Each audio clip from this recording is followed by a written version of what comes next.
What's up, everybody? Welcome into the Bourbon Buzzed and Ballin podcast. We're your hosts, Kolby and Dut, and we are grateful that you're here with us tonight on this particular podcast. Episode number 30. Episode 30. That ought to be a celebration number. We're going to mix it up a little bit. You know, it's kind of a slow week for sports, so today we're going to do something a little different. We're going to do a segment we like to call Who You Got? Who You Got? So we'll throw a couple of situations or a couple of names at each other and see what the other person thinks. All right. Yeah, it's a little bit of struggle this week to find some pertinent sporting events to talk about on the podcast for sure. Because, spring training, is starting to pick up, and hockey is getting right there. Their trade deadlines this end of this week, but we don't really do a whole lot of hockey. Right. But, we do have the combine starting tomorrow. Combine starts. It's combine week, and and that's part of my Who You Got. Going to have a little bit to do with that. Oh, okay. Yeah. So let's just go ahead and get started. Let's start with our opening toast like we like to do. And, let's do it.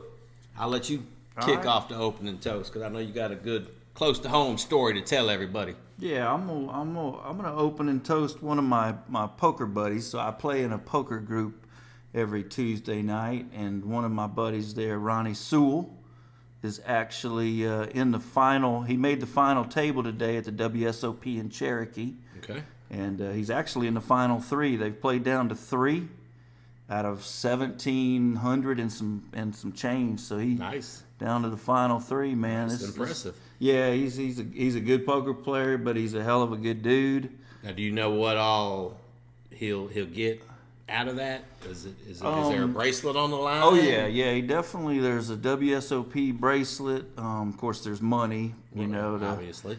I think they haven't figured out the total purse yet, but I think it was like $2.3 total $million into the purse divided by the number of players that they paid out. Mm-hmm.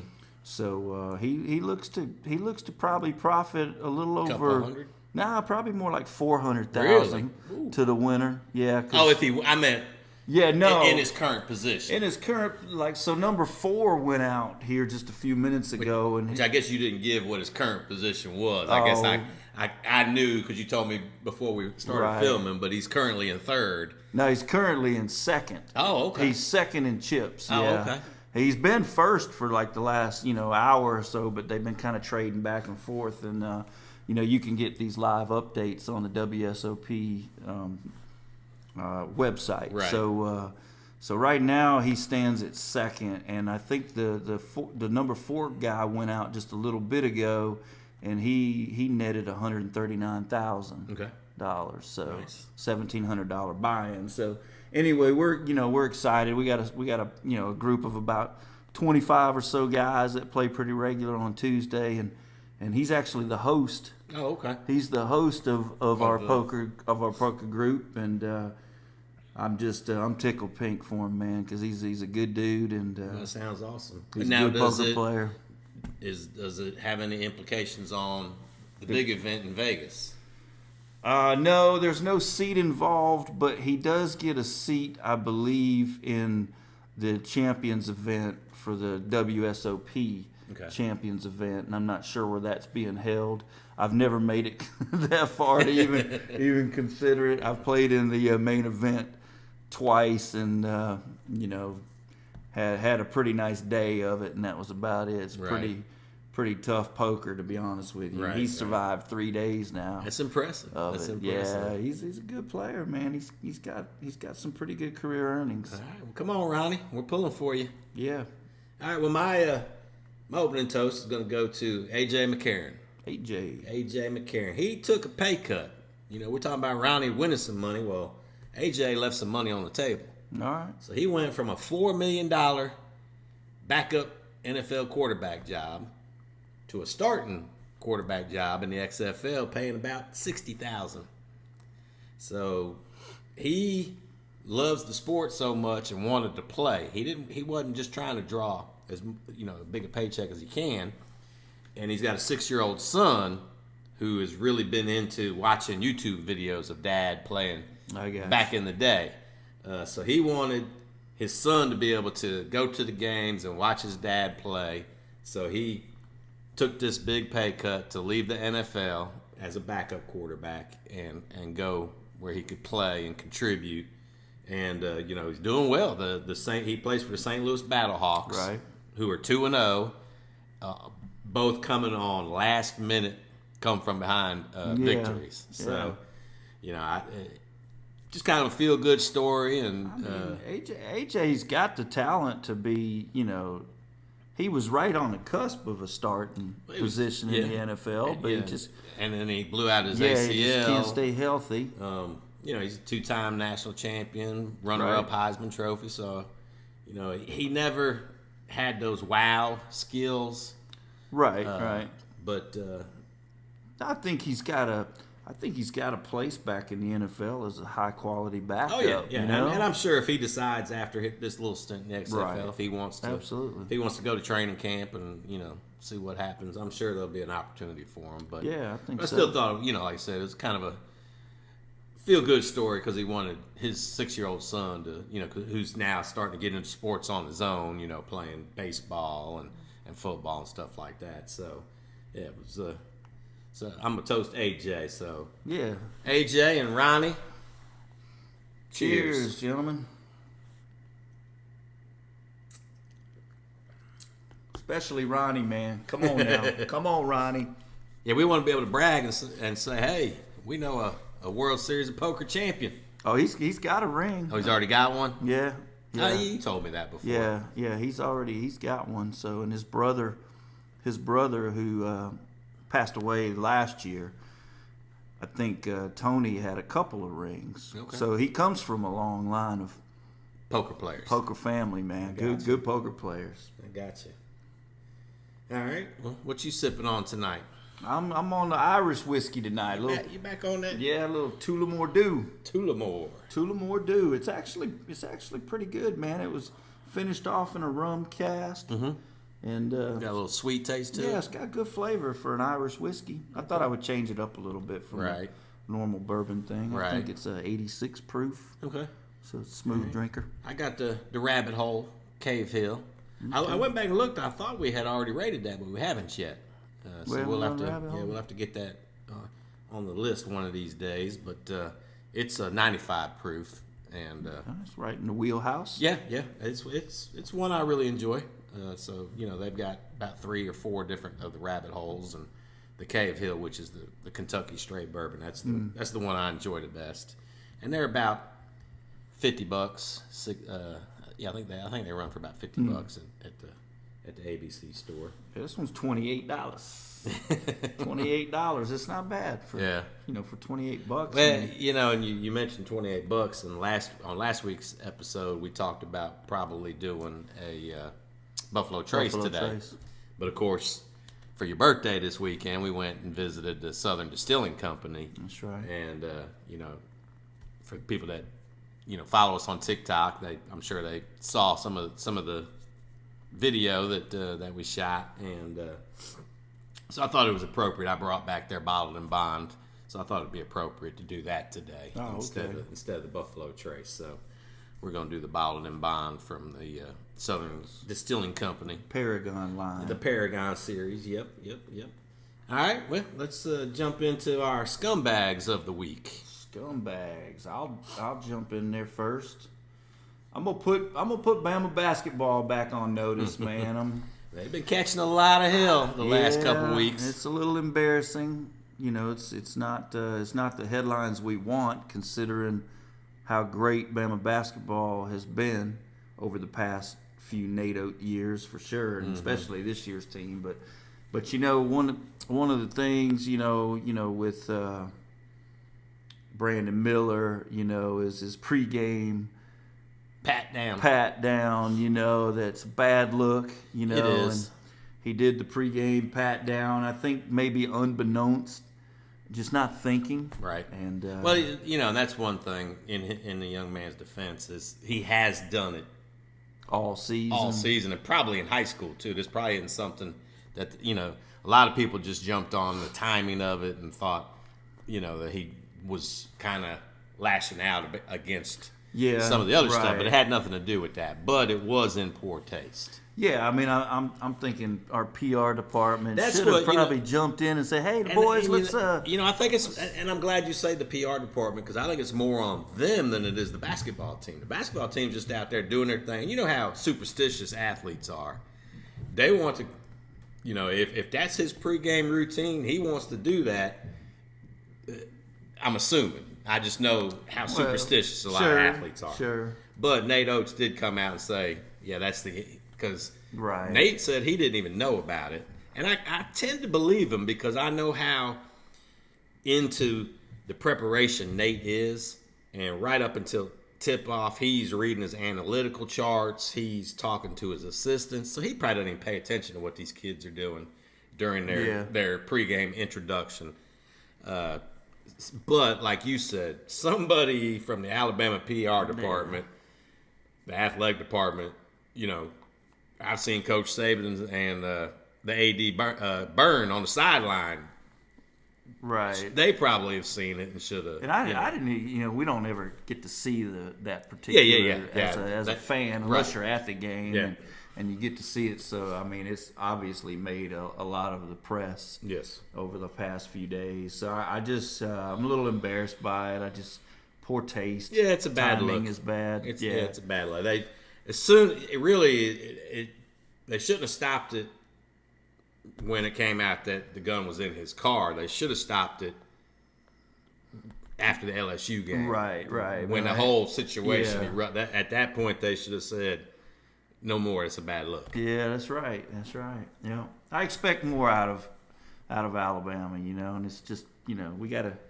It's a serious bruise. Well, and the vultures are always circling and looking for something to pounce on. Yeah, definitely. So and I think that's kind of what you're alluding to as far as expecting more, because people are just any chance they get, they're gonna try to rip the program. Yeah, that's why we just need to be a little bit more vigilant right now and try to clean some things up. Right. To restore some of that. And it has been impressive how well character. the rest of the team has been able to not let all that external noise be a distraction. Right. Yeah. I mean, I was worried for Brandon Miller being on the road at South Carolina, facing a hostile crowd. They were brutal on him. He goes off on South Carolina. He responded well because the last few weeks he's really been struggling, and now knowing what we know now, it's obviously been on his mind. Right.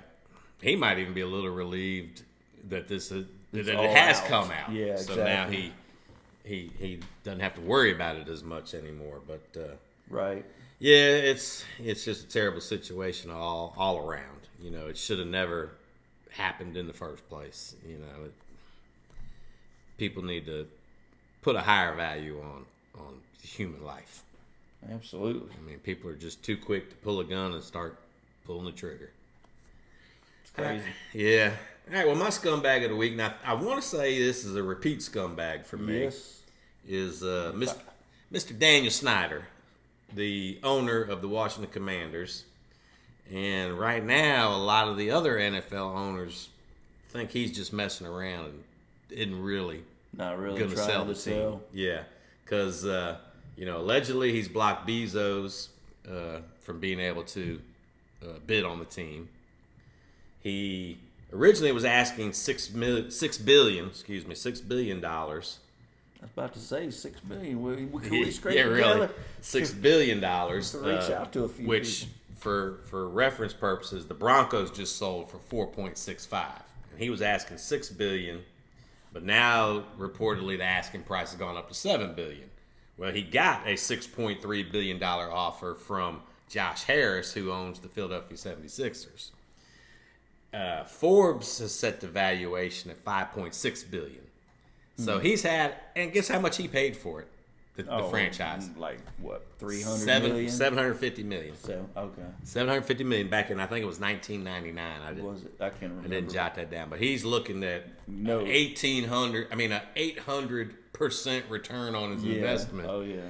And So that's why the owners are. And went through a crazy name change during that, and not much success since he's been the owner, and still. And today they cut Carson Wentz. Oh, did they? Yeah. I didn't see that. Yeah. Well, that writing was on the wall. Yeah, I mean that was a good move. Still, 800% growth on your investment when you haven't really done anything. Done a whole lot. You've actually. I would say you've really have made it less valuable now than it was when you bought it. Yeah, it just tells you how much value is in the NFL franchises. It's ridiculous. Owners are crying. When they cry, it just gets under my skin. Bunch of spoiled, rich. It's crazy. Yeah, it's insane. Yeah, but so with all the things going on, they felt like the team would have already been sold by now, but it's almost like he's playing games, and in that market especially. I mean, that's a big draw. Yeah, but apparently he's got something against Bezos, but then it also came out that Bezos is more interested in possibly purchasing the Seahawks than he is Washington. So who knows what's going to happen with that whole sale of that team, but well, I mean, you knew ultimately it was going to be a shit show. Yeah, with Daniel Snyder, right? And that's why he's my scumbag again, because everything's about him. Just go on and sell the team, move on. Nobody wants you around. Yeah, you've definitely double scumbag Snyder, I believe. Yeah. I couldn't remember if he was my main scumbag or maybe an honorable mention, but I know I have mentioned him during this segment of the show before. So, yeah. Bama basketball / Bama PR, Daniel Snyder, y'all are scumbags of the week. Scumbags of the week. Come on, Bama. All right, let's roll in with our who you got. Who you got? And I'm gonna start this one off. Okay. Because I was reading today about A-Rod. Mr. Alex Rodriguez flew out to California to go see a Minnesota Timberwolves and a Golden State Warriors basketball game. Okay. So he calls up his old buddy Barry Bonds to give him a lift. So who you got? Who you want to catch a ride with? Who I want to catch a ride with? Barry Bonds, man. You want Barry Bonds too? Yeah, I want Barry Bonds. A-Rod, man. A-Rod looks like a sissy, man, to me. He don't. No, I'm not saying between them two. I'm just saying, okay, so A-Rod, he called up Barry Bonds to be his Uber driver. Oh, who am I going to call? Anybody. Who do you want to come pick you up and you riding with and get to pick their brain and I didn't mean out of them two. Oh, I thought you meant out of them two. Nah, I wouldn't want to ride with either one of them. I was like, okay. I might accidentally sit on a needle. Definitely. What's he want to pick Barry Bonds' brain for? Nah, I'm just saying that's who his Uber driver was when he flew out to California. So, I want to know who would you like to, it's kind of like the question, who would you want to play golf with? Who would you like to have dinner with? But I just threw an interesting twist on it because these two guys kind of went viral with their video where A-Rod was showing who his Uber driver was, and it was Barry Bonds. Out in California, It ain't gotta be California. Anywhere. I'm probably anywhere. Anybody. Who you want to be on a road trip with? Man, you got me on that one. I mean, I'll tell you who I'd want to be on a road trip with. I want to ride with Saban. With Saban? I'd like to just have a conversation with him. And Ben, bartender at Southern Distilling Company, Saban is the GOAT. Come on, Ben. That's who I would. That's who I'd like to be. In the car with for 30 minutes, an hour, or whatever, just to pick that man's brains. And I think I'm gonna go a lot older than that. I mean, I'm probably gonna pick either Ty Cobb or Joe Jackson. Man, those are my two kind of old school baseball favorites. I've always been so. You just want to know, did Shoeless do it or not? Did you throw the game? I know he didn't throw the game. I know that for a fact based on his statistics. No, I'd probably pick Ty Cobb. I named my son after him. Yeah, this is true. And so Ty Cobb probably the one I would wanna be able to sit down with and talk to, just to pick his brain on hitting. He's, to me, the greatest hitter ever. I guess next time I need to ask. Okay, so when you die and go to heaven, who you gonna go look for to talk to? You didn't give me them parameters.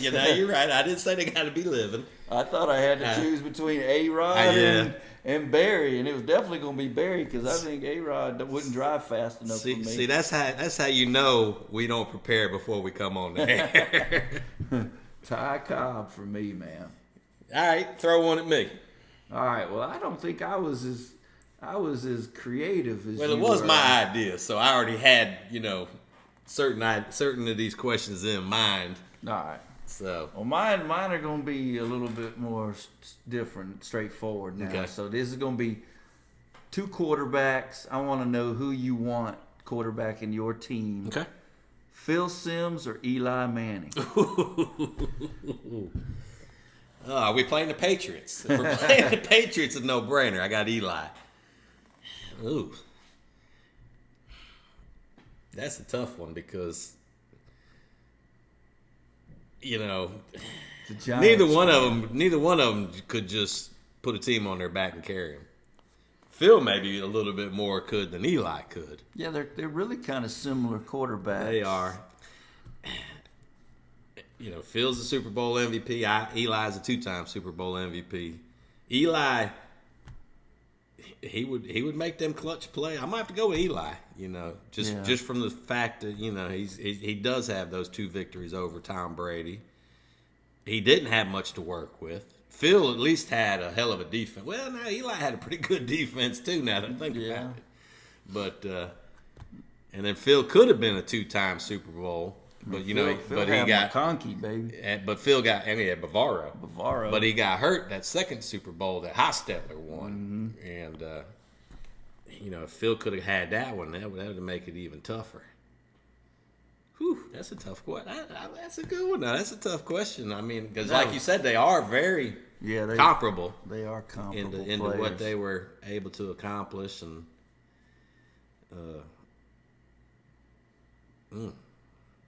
So you're going with Eli. I mean, I think if you look at the stats, if you dig into the stats, that's the thing. I think Eli edges him out. I do think Eli is going to get in the Hall of Fame.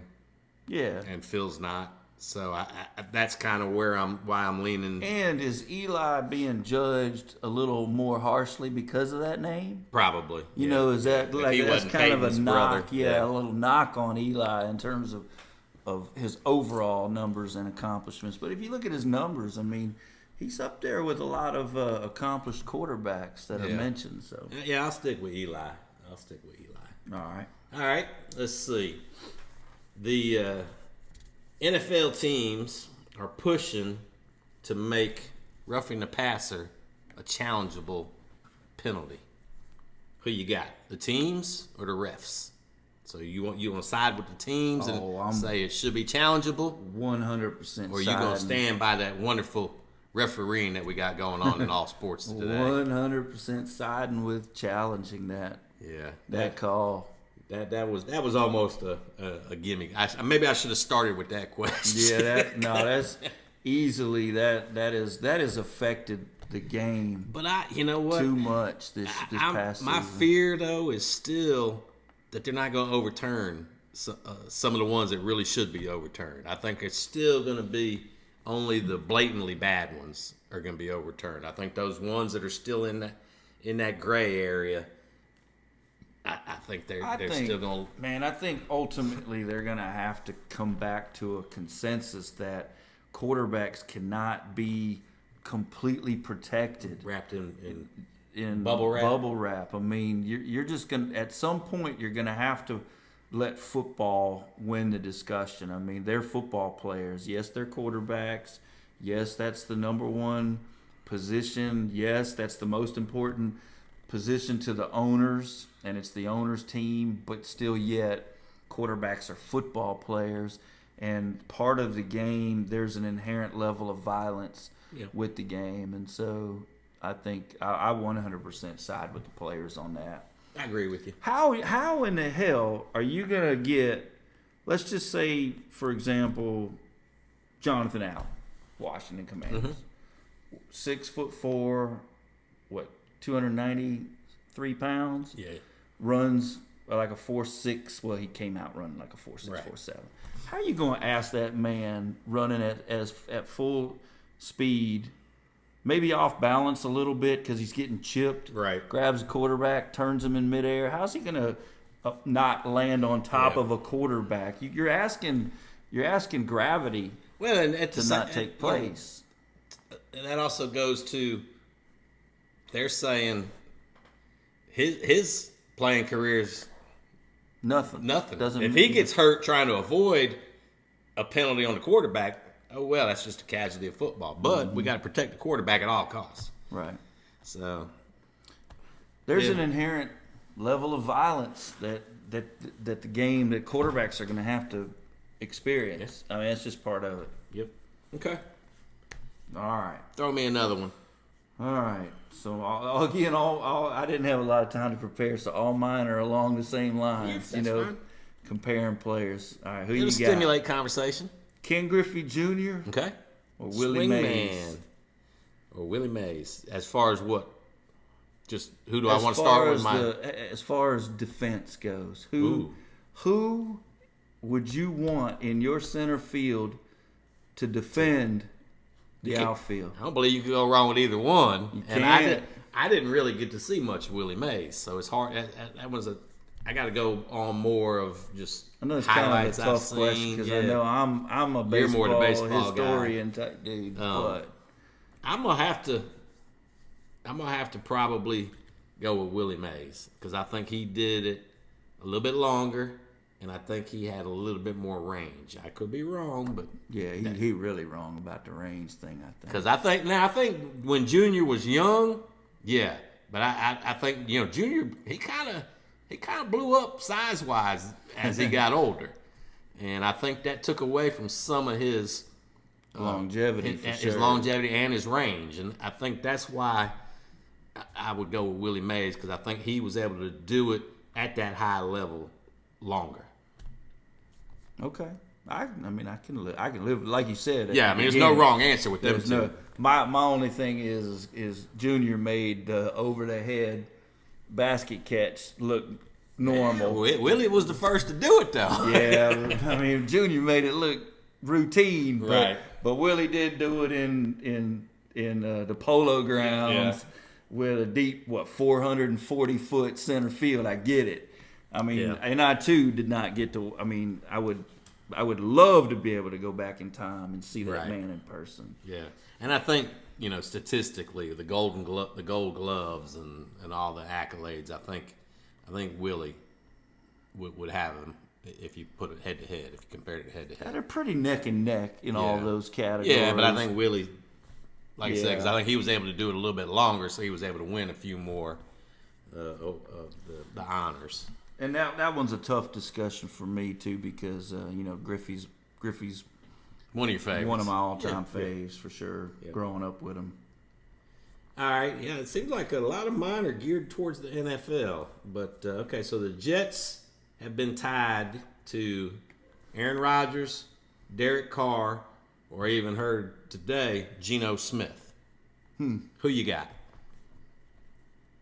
And the Jets, they're probably a quarterback away from being a legit playoff team. Yeah, I think the Jets definitely are that position away from clearly being a playoff team. Mm-hmm. I think Aaron Rodgers, with those weapons, his accuracy, his ability to create some plays, he can still make plays off schedule. Yeah. I like going for broke with Aaron Rodgers. So you think Rodgers would be the best one for them to pursue? I think Aaron Rodgers would be good, and who knows? That could be what Wilson needs. To sit back and watch Rodgers for a couple years. Right. And I mean, I think I would. Well, Rodgers ain't gonna mentor him or No, but coach him up. just watching him and listening to him and can be enough. I think.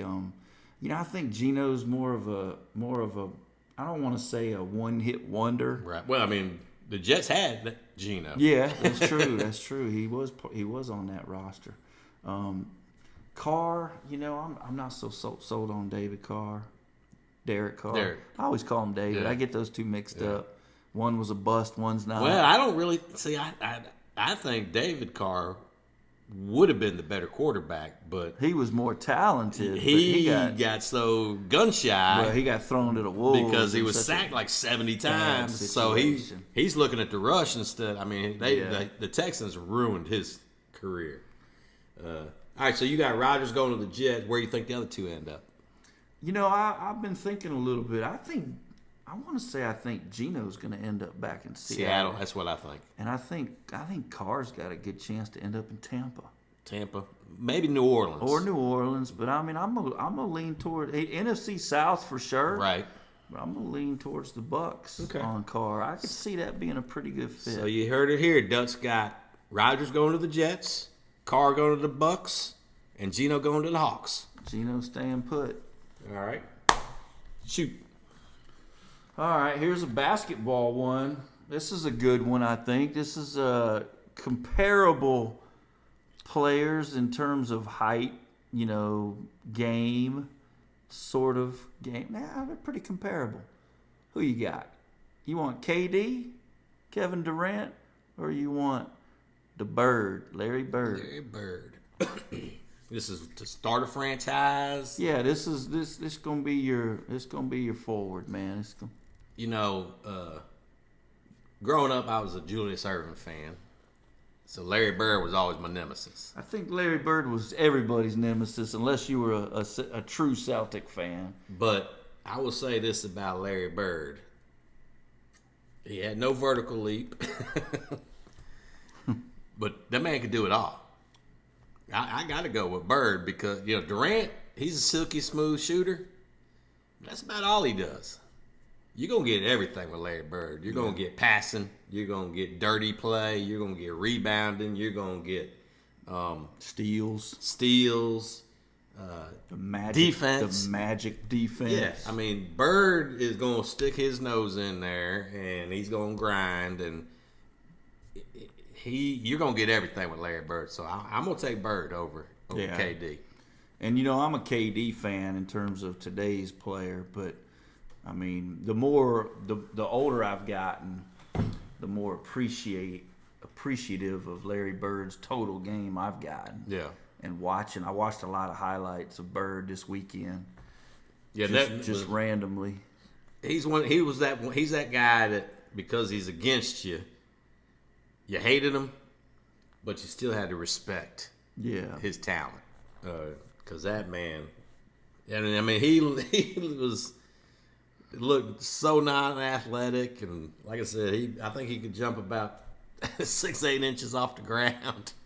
Yeah, but he was 6'10". Exactly. He didn't have to jump far, but cool story on Bird. Did you ever hear the story where he came? I forget who they were playing. I want to say it was the Knicks. They were playing the Knicks. It was early on in his career, and he had like 28 points at the half. And they had some undersized dude on him. I don't know who it was in the first half, and he torched him. Come out in the second half, and they got some taller, unathletic white dude on him, and so Bird torched this dude like the first 4 times down the court, and on his way back down to play defense, he was chirping at the opposing bench, and he was talking to the coach, and he was like, "You pissed me off at half," and went on back down the court and came back down, scored another 3 or 4 points, and then on his way by, the coach was like, What'd I do? And he's like, I'll tell you in a minute. He goes, plays some defense. They get a timeout, and he was like, I'm really pissed off that you had the nerve to put a white guy on me. It's like, you got a lot of nerve trying to guard me with a white guy. That's another thing you got from Larry Bird was a bunch of trash talking. That man loved the trash talk. He was a trash talker. So yeah, I might have to go with Bird over what I consider to be pretty much a one-dimensional KD. Yeah. Like I said, good shot, score though. Good score. Yeah, that shot phenomenal. But all right, sticking with my quarterback theme. All right. Mr. Bryce Young. Yes, sir. So, they're saying that his draft status is gonna fall because of his measurables. They're saying he's 5'10" and a half, and smaller quarterbacks don't hold up in the NFL. I mean, there's even some people talking about him being the fourth quarterback taken, after C.J. Stroud and Will Levis and Anthony Richardson. Crazy. All right, so who you got? You got Bryce's talent, or you got these so-called experts? Well, so-called experts also said Joe Burrow's hands weren't big enough. He would struggle in the cold and in the wet. Mm-hmm. That didn't work out so well. Drew Brees, Russell Wilson, they're undersized quarterbacks. Kyler Murray. They, Tom Brady was drafted in the 6th round. Right. They got if you're going to go off of measurables, Anthony Richardson is about to set the world on fire Right. in the combine. Right. And he's liable to go first to some idiot. Right. Who's going to pick him up early, going to slide up in the draft with Chicago probably, and take maybe Richardson because he tests through the roof. Mm-hmm. And it's a hit or miss on him, where I think Bryce is a little bit more of a sure thing. I mean, yeah, his size has to be factored in, but I mean, I think his escapability, though. Yeah, I mean, his escapability, the current game, protecting a quarterback, his ability to move the pocket and control the pocket and stay out of danger. I don't know. I'm not worried about his. To me, the game is more, for a quarterback, is more timing than it is just pure. I mean, look at arm talent. Yeah. Josh Allen, undoubtedly the most arm talent in the NFL.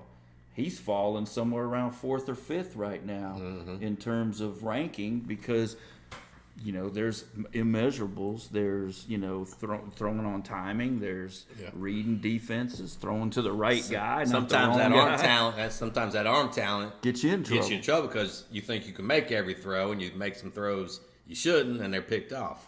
I like Bryce, man. I like Bryce.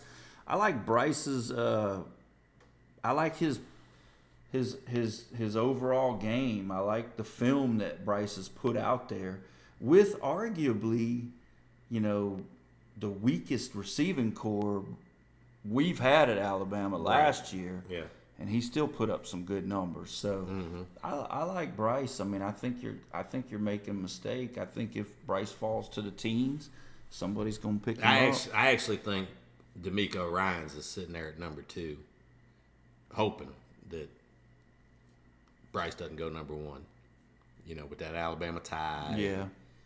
I just and a lot of this is jockeying around. Oh yeah, it's some of it it's is so much. Oh yeah, this time of year, it's everybody's. It's actually, I've gone back and watched some of the pre-draft talks in the last 5 or 10 years, and the amount of being wrong. Oh yeah, is just ridiculous. That's why I don't even want to have our own mock draft in here, because I mean we don't. Number one, we don't get to go to the combine. Yeah, we're not doing all this studying. Yeah, exactly. So and probably one of the hardest positions to evaluate for the NFL is quarterback. Sure, there's no direct correlation. That's a 50-50 hit miss. I mean, Will Levis is going to test through the roof athletically. Arm talent wise, he's got a rocket arm and he's big and bulky and fast, but usually when they put too much stock into the measurables, that's when they get it wrong. Sure. I go back to Joe Burrow. I mean, that was his measurables got hammered on a little bit, what's his name, Kenny Pickett. He got hammered on. Of course, he hasn't done anything yet. We'll see on him. He started as a rookie. Sure. Mac Jones has been decent. And he wasn't. He didn't test through the roof. So yeah, exactly. Yeah, I got Bryce on that. I got Okay. Bryce over I think measurables are overrated. All right. All right, I got one. Another baseball one. Okay. How should I phrase this one? If you had to put one of these guys in the Hall of Fame, who you got? Okay. Pete Rose or Barry Bonds? Barry Bonds.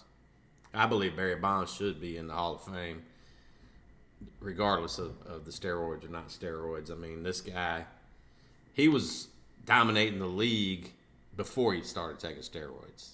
Then everybody in the league, to keep up with him, started taking steroids. So he just did what everybody else was doing. So, I mean, he was already above everybody. Then they took the steroids to close that gap. Then he took the steroids and widened that gap again. And steroids doesn't make your eye-hand coordination any better. I mean, it just adds power. So, yeah, if you had warning track power before steroids, like a Brady Anderson who played for the Orioles, that's probably a name not a lot of people that listen to our show know, but 51 home runs. Exactly. He went from warning track power to he was a perennial 18 to 22 home run guy. Now those are the guys that it's like they obviously wouldn't have been successful without the performance enhancing. But Barry Bonds was already dominating the league before doing it. He just did it because it wasn't fair for the rest of the league to be able to do it, and there was really the MLB was not coming down on it and stopping it. So he was just doing what the rest of the league was doing. Even the pitchers were taking steroids to be able to throw the ball faster and get the strikeouts. So to me, MLB allowed it to happen. So you shouldn't punish that era because you didn't police it. Yeah. So yes, no, I think I've said from day one, Barry Bonds should be in the Hall of Fame. Alex Rodriguez should be in the Hall of Fame. Kurt Schilling should be in the Hall of Fame. Roger Clemens should be in the Hall of Fame. Absolutely. Pete Rose is a piece of shit. he should be in the Penal Hall of Fame. He always is and always will be. He can't even apologize. He can't admit wrongdoing. Player wise, yes, he Charlie Hustle, he was a hell of a ball player, but the Hall of Fame is supposed to be, and I guess that's why the steroid people are not in there, because it's supposed to also be on character, not just on what you did on the field. But these players, like I said, MLB enjoyed the cash success that they got from those players being on steroids. The game became more popular because the fans love to see the home run. Right. So MLB sat back and collected all that money without saying anything. And then when those players were done playing, we're not going to put you in the Hall of Fame because you cheated. Right. Well, it wasn't really cheating because it wasn't breaking baseball's rules. Yes, it was illegal outside of baseball, but baseball did not have rules against it. They saved him from the what's the strike era? That actual home run, the McGuire, the Sosa, the Bonds, Chase. That saved. So baseball. that's the part I have a problem with is MLB got rich off of it. The popularity that might have been their peak of their popularity during that. Bonds and Sosa and McGuire, and Canseco, when everybody was hitting 50, 60, 70 home runs a year. They were selling out stadiums, and so for MLB to allow it to happen, make the money off of it, and then afterwards say, we don't recognize anything that these people did because they did it on steroids. To me, that's hypocritical. Yeah. So. All right, I got one more for you. All right. The Chicago Bears have the number 1 pick. Mm-hmm. Who you got? You got Jalen Carter from Georgia. You got Will Anderson from Alabama. Because they've already said they're sticking with Justin Fields. Yeah. So they got to go either one of those 2 guys or they got to trade that pick. So what you got going on there? Who you got for the Bears? I'm definitely trading back. Trading back. I'm trading back to probably 3 or 4 because, I mean, my homerism wants Will Anderson, but I'm okay with, Jalen Carter as well. They're both needs. Yeah. Would you trade back if you have to go back further than 4? No, because I think you're in danger. Because I think you got the Colts at 4 who need a quarterback. Yeah, for now, but there's going to be some movement. This is true. Going on. They might go after an Aaron Rodgers. That's been their MO is to get a veteran quarterback. Yeah. Houston at 2 definitely needs a quarterback. I think we will know more. We will know more when the Bears go on the clock because there's going to be movement. We'll know more when the Bears make up their decision. It's going to be movement, man. I feel like this is going to be the most exciting draft. So you basically just want to wait till hindsight and then say what the Bears should do. Yeah, I want to look correct. Now, I'm definitely trading back. I'm not willing to trade too far back because my position needs is clearly Will Anderson and Jalen Carter, one of the 2. And 3, though, is isn't that Arizona? I haven't memorized. I want to say 3 is a team that doesn't need a quarterback. I know 1 and 2, who both. Well, right now, 2 one and 4 doesn't need a quarterback. 2 does. 4 does. 2 and 4 need quarterbacks. Yeah, so that means Arizona. So I don't think Arizona. I think it's Arizona. I don't think they would trade up to number 1. So I think your only option is 2 or 4. Yeah. If Houston wants to move up to make sure they get their guy, or if Indy wants to jump Houston to make sure they get their guy. But other than that, I think you're looking at further down the. And the Panthers, the Falcons. And what's to say? I know Jalen Carter's not. He's not going to be at the combine. Well, they're saying that all the quarterbacks except for Bryce are going to throw at the combine. Stroud, Levis, Richardson, they're all going to throw, and Bryce is going to wait till his pro day. Yep. Yeah, and Jalen Carter's going to wait till his pro day. So I would imagine Carter and Will Anderson, they ain't going to do much of anything. Nah, you're gonna see some movement. You're gonna see some movement. Hell, you might even see somebody from way back in the pack move into the forefront of the top 5. Yep. Kind of like last year. Yeah, there's always those late risers, late fallers, and so like I said, they're putting Bryce into that falling category. Around this time, people forget about what they actually saw on the field, which is really what matters. Yeah, exactly. It comes down to and they want to see it's the underwear pageant. It's like. Okay, that's why the Patriots were able to get the GOAT in the 6th round because he didn't look good in his underwear. Right? No, he did not. No, Bears GM. I'm definitely gonna look to trade down for some draft cap, but I'm not willing to go down beyond 4 because I definitely want one of the 2 stud defenders. One of those 2 guys, and I can clearly go down. Although you got a lot of needs. I mean, if the further back you go, the more assets gonna come your way. Yeah, it's gonna be interesting to see what they do. I mean, they've got some decisions to make.